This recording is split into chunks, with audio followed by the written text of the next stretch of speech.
Ugly alien girl is pleasantly surprised by humans' impressive size.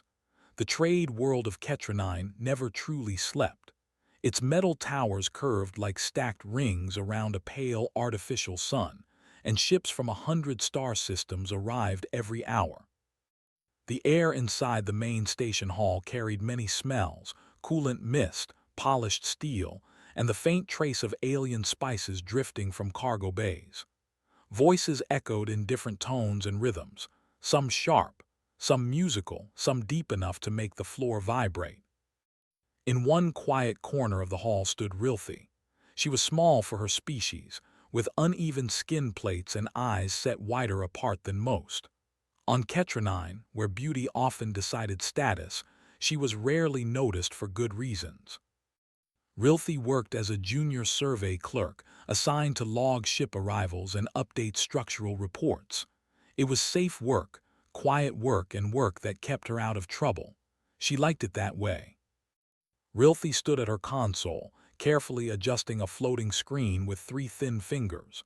Data scrolled past: mass readings, docking times, energy outputs. She checked each line twice. Mistakes were not forgiven easily on a trade station this large. Around her, taller beings passed without looking. A pair of armored traders from the Vakran clans laughed loudly. A long-limbed diplomat glided past, robes brushing the floor. None of them noticed the small clerk doing her job. Rilthi told herself she did not mind. Then the doors at the far end of the hall opened and a human walked in. At first, Rilthi almost missed him. That alone was unusual. Humans were known across the galaxy, but they were not physically impressive compared to many species.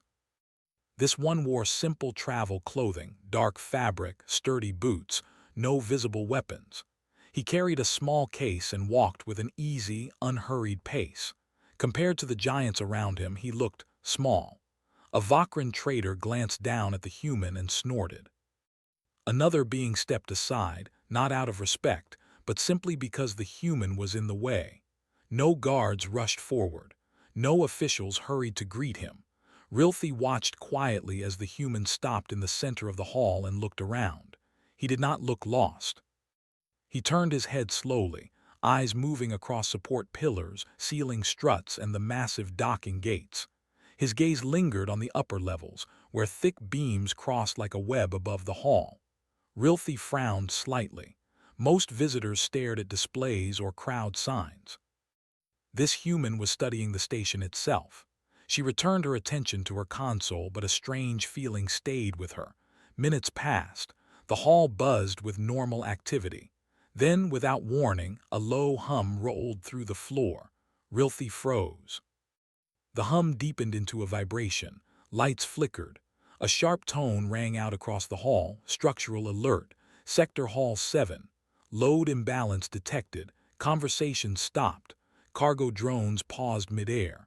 Another tremor shook the station, stronger this time. Panic followed quickly. "Clear the floor," someone shouted. Large beings pushed toward the exits. Merchants grabbed cases. A heavy crate toppled and crashed, sending fragments skidding across the metal surface. Rilthi's console flashed red as emergency data poured in. Her hands trembled, but she forced herself to read. Load imbalance. Upper struts under stress. Power rerouting delayed. This was bad. Rilthi had trained for emergencies, but she had never seen readings like these. If the upper supports failed, the entire hall could partially collapse. The thought made her chest tighten. She looked up and saw the human still standing in the open. While others ran, he stepped forward. "Hey!" a guard shouted at him. "Move!" The human did not argue. He raised one hand, not in defiance but in calm request, and pointed upward. "Those beams," he said, his voice clear but not loud. "They're taking uneven load from Dock 3. You're venting power wrong." The guard stared at him. "This area is restricted. Evacuate now." The human did not move. Instead, he turned toward the nearest console, Rilthi's console. Her breath caught as he approached. "I need access to the structural map," he said. "Right now." Rilthi hesitated. Her species was taught not to draw attention, not to take risks. But something in the human's tone was different, not demanding, certain. She glanced at her flashing screen, then back at the shaking ceiling. With a quick movement, she unlocked a secondary display and turned it toward him. The human nodded once. "Thank you." His fingers moved fast across the hologram, pulling layers of the station's structure into view. He traced forced lines with swift gestures, eyes focused, jaw set. Around them, another tremor hit and a section of ceiling plating cracked. Rilthi swallowed hard. "You should leave," she said quietly. He did not look at her. "Not yet." He adjusted the map, isolating one section. "See this," he said, finally turning to her. "The station's strong, but it wasn't designed for the cargo mass Dock 3 is carrying today." Someone skipped a balance update. Rilthi stared at the data. He was right. The numbers aligned in a way she had not noticed. "How do you?" she began. "Later," he said. "Can you reroute auxiliary power through your console?" She hesitated again, then nodded. "Yes." "But authorization will come," he said. "It always does after results." Another loud crack echoed overhead. The crowd screamed.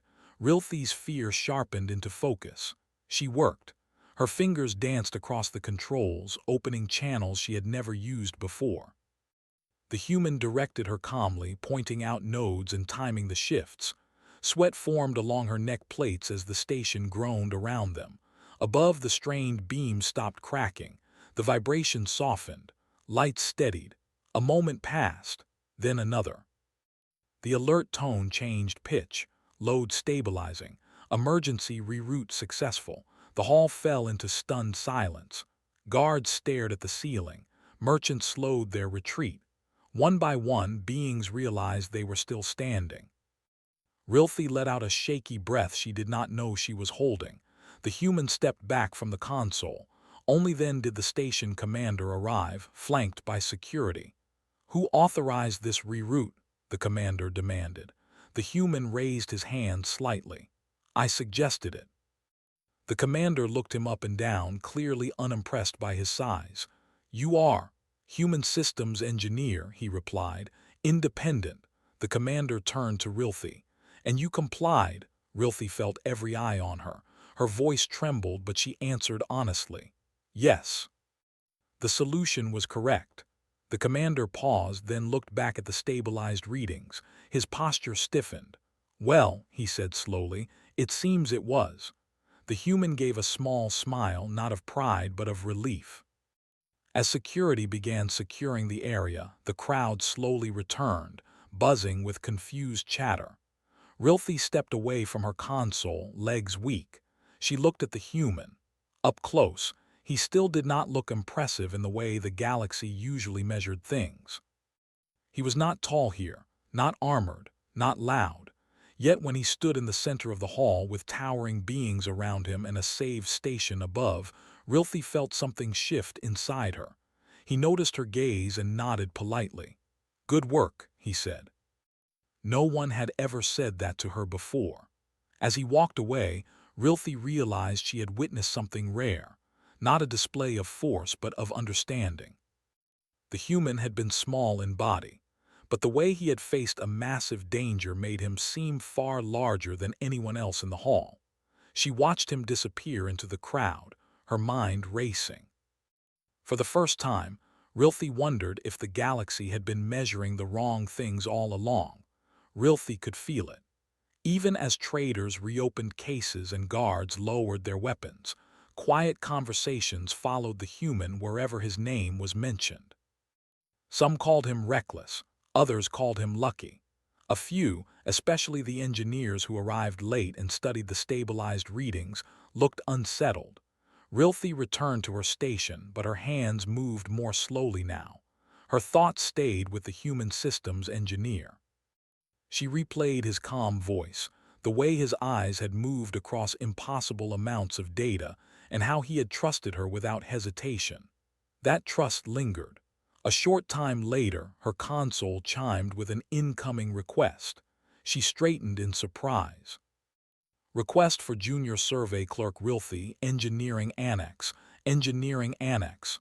No one from that section ever contacted her directly. She hesitated, then accepted. The message was brief. Report immediately. Temporary assignment. Her chest tightened with worry. Had she broken protocol? Would she be blamed for acting without permission? Still, she gathered her data pad and left her station. The engineering annex was deeper in the station, quieter and colder. Thick walls lined with conduits hummed with steady power. Rilthi felt small as she walked past doors marked with senior titles. Inside the main engineering chamber, she saw him again. The human stood near a wide display, speaking with 3 senior engineers from different species. They argued in sharp tones, pointing at projections of the station's structure. It held, one engineer said, barely. It held because the reroute compensated, the human replied calmly. But the problem isn't solved, it's only resting. The others frowned. Rilthi stayed near the doorway, unsure if she should enter. The human noticed her and gave a small nod. She helped execute the reroute, he said. She should be here. The engineers looked at her, surprised. One of them waved a hand. Very well, speak freely. Rilthi stepped closer, heart pounding. The human turned the display toward them all. Dock 3 is carrying more mass than its original limit, not just today, for weeks. That is within tolerance, an engineer replied. On paper, the human said, not in practice. Materials age, stress builds, the station is old. Silence followed. Rilthi watched as the engineers studied the data more carefully. Their confidence slowly weakened. If another imbalance occurs, the human continued, this hall won't just shake, it will fail. A low murmur filled the room. One engineer crossed their arms. And you suggest what? A full shutdown? No, the human said. A redistribution, temporary reinforcement, and a redesign. A redesign, another scoffed. That would take months. The human nodded. Unless you think smaller. The room went quiet again.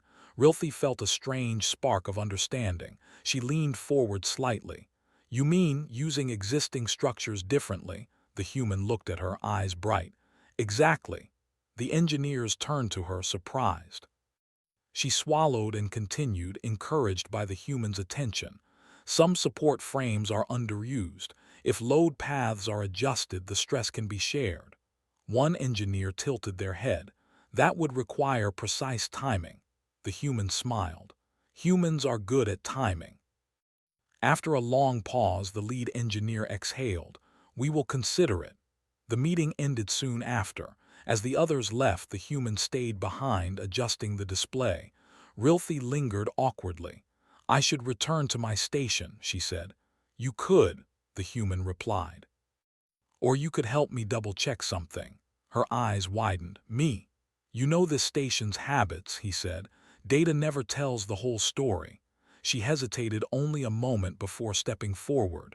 They worked together for hours. Rilthi pointed out maintenance delays, old patches, and small inconsistencies she had noticed over the years but never thought important. The human listened closely, asking questions, connecting details. You see patterns, he said at one point. That's valuable. No one had ever said that either. As they worked, a quiet alert flashed on a secondary screen. Incoming vessels, unregistered formation. The human stiffened. That's not normal traffic. Rilthi checked the feed. Her skin plates tightened. Those ships, they belonged to the Rask Collective. The Rask were known for forceful trade tactics. They often pushed stations to grant special access by overwhelming presence. They're too close, she added, and there are too many. Alarms began to sound again, different from before. Defensive systems powered up. The station commander's voice echoed through the annex. All departments on standby. Possible hostile intent detected. Engineers hurried back into the chamber. The human studied the incoming fleet data. They're testing response time, he said. Seeing how Rilthi stood very still in the engineering annex, watching the fleet data scroll across the wide display. The shapes of the incoming ships were sharp and unfamiliar to many, but she recognized them instantly. The Rask Collective never arrived quietly. They moved as a group, slow and heavy, filling space on purpose. "They are not attacking," one engineer said. "Not yet." "They don't need to," another replied. "They pressure first." The station commander's voice echoed again through the chamber. "All departments report. Defensive systems online. Do not provoke." The human systems engineer did not speak at first. He studied the fleet pattern, eyes narrowing slightly. "They're positioning themselves along the station's weakest approach," he said calmly. An engineer scoffed. "Our shields are strong." "Yes," the human replied, "but your power grid is tired." The room fell quiet. Rilthi felt a chill move through her. She understood what he meant. The station had just survived a structural emergency. Power had been rerouted, systems stressed. Another heavy demand could push everything too far. "They know," she said softly. The human glanced at her. "Yes. They always know." The commander entered the chamber, flanked by security. "We will open communication," he announced. "We show strength, but we remain calm." The main display shifted. The image of a Rask command ship filled the screen. Its surface was dark and angular, built more for intimidation than beauty. A voice came through, deep and slow. "Ketra 9, the Rask envoy said. "We request priority docking and extended trade access." The commander stiffened. "Your request exceeds standard agreements." "Then update them," the envoy replied. "We have the ships, we have the need." Behind the envoy, more ships drifted into view, their size impossible to ignore. Rilthi noticed something important. The Rask fleet was close, but not too close. They were careful, controlled. "They are measuring us," she whispered. The human nodded slightly, and expecting fear. The commander folded his arms. "Ketra 9 will not be bullied."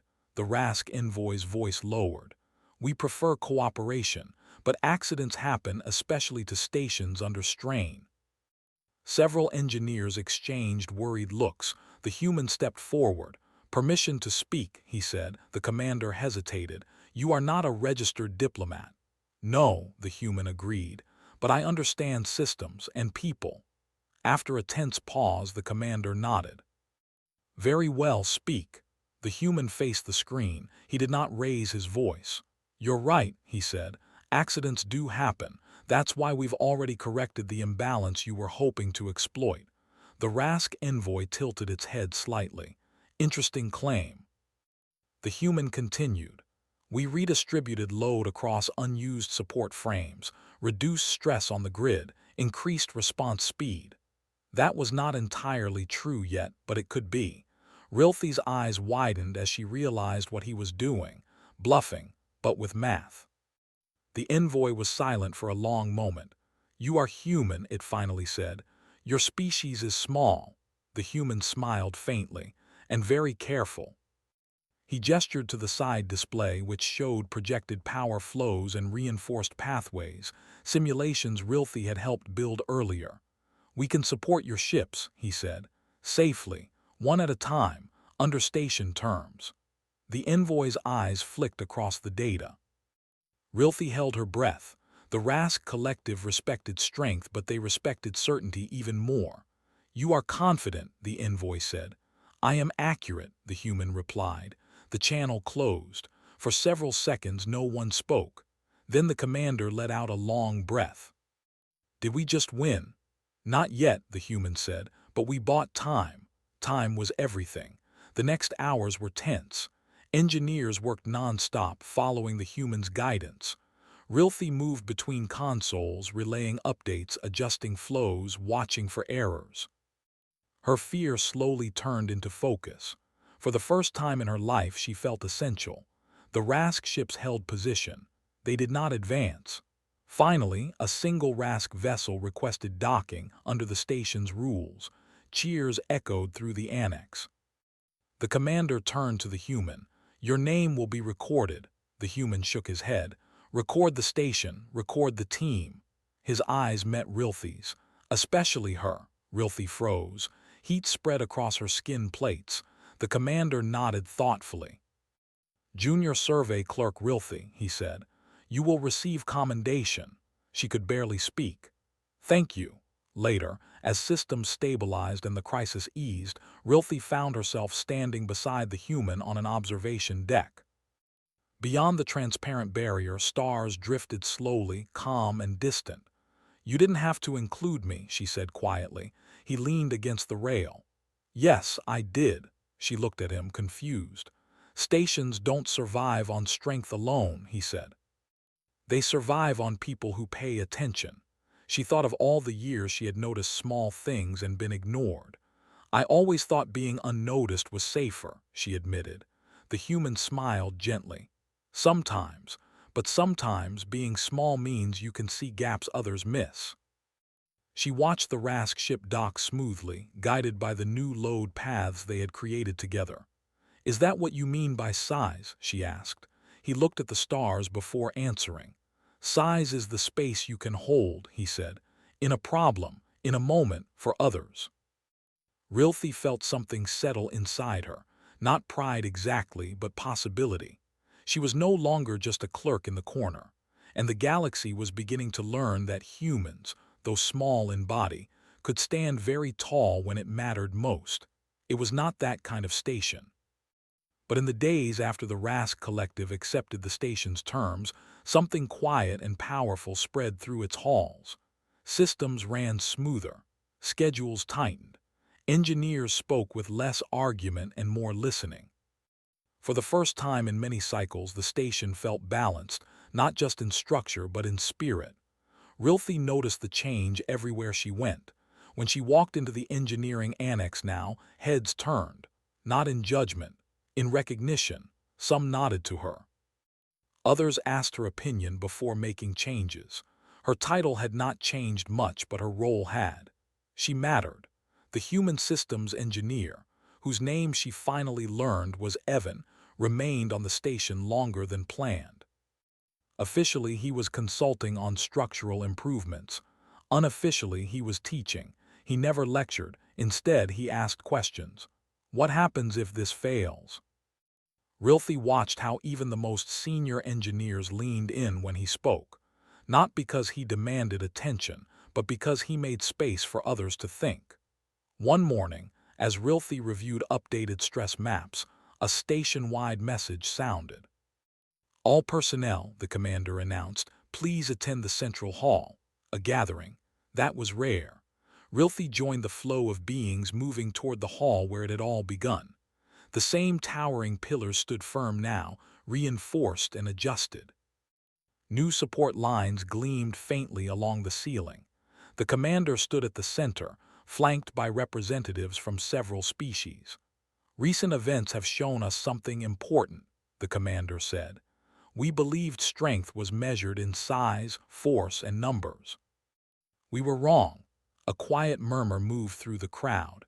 "We survived because of planning, cooperation, and clear thinking," he continued. "Because of those who noticed problems before they became disasters." His gaze settled on Rilthi. "Junior Survey Clerk Rilthi, please step forward." Her breath caught. Slowly, she did. The hall felt enormous as she stood alone in the open space. She could feel eyes on her from every level. "For years," the commander said, "this station benefited from your attention without recognizing it. That changes today." He raised a small insignia, simple, not flashy. "For service beyond duty." Applause followed. Not loud, but steady and sincere. Rilthi accepted the insignia with trembling hands. She did not know what to say, so she bowed slightly, the way her people did when words felt too small. Then the commander turned. "And to the human engineer who reminded us that solutions are not always loud or large." Evan stepped forward, uncomfortable with the attention. "We offer formal partnership," the commander said, "if you wish it." Evan smiled politely. "Thank you, but I think my work here is almost done." A ripple of surprise moved through the crowd. Rilthi felt a sudden weight in her chest. Later, she found him at the observation deck again, looking out at the stars. "You're leaving," she said. "Yes," he replied. "Other stations, other problems." She nodded, though she wished he would stay. "You changed this place," she said. He shook his head. "You did, I just helped you notice it." She thought about that. "What will happen to Ketra 9?" she asked. "It will keep working," he said, "because now it measures the right things." They stood in silence for a while. "Where will you go?" she asked. "Where I'm needed," he said. "Humans tend to show up where systems are strained." She looked at him, really looked at him, still not tall, still not armored, still calm, yet his presence felt vast. "You know," she said slowly, "when I first saw you I thought you were small," he smiled. "Most people do," she held up the insignia. "Now I understand size isn't shape, it's impact," he nodded, "and courage." "And trust," she added. "Yes," he agreed, "especially that." When Evan's ship departed, it did not draw much attention. No escort, no ceremony, just a quiet launch into open space. But Rilthi watched until the ship vanished among the stars. In the weeks that followed, reports spread beyond Ketra 9. Other stations requested guidance.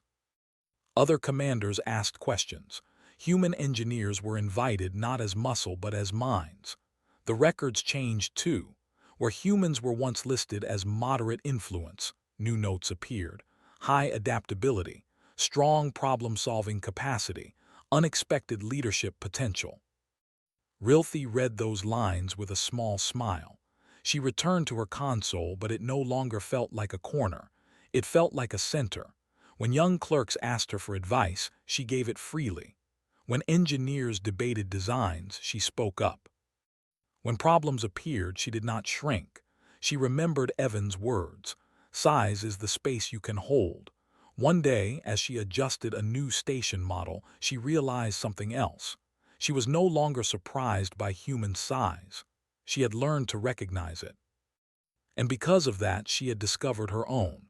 Far beyond Ketra 9, Evan's ship moved quietly through the dark. He reviewed notes from the station, already thinking about the next challenge. Humanity did not conquer the galaxy with force. It earned its place by understanding it. And wherever humans went, systems grew stronger, not because humans were the biggest in the room, but because they made the room work better for everyone inside it. That was their true scale, and the galaxy was finally beginning to see it.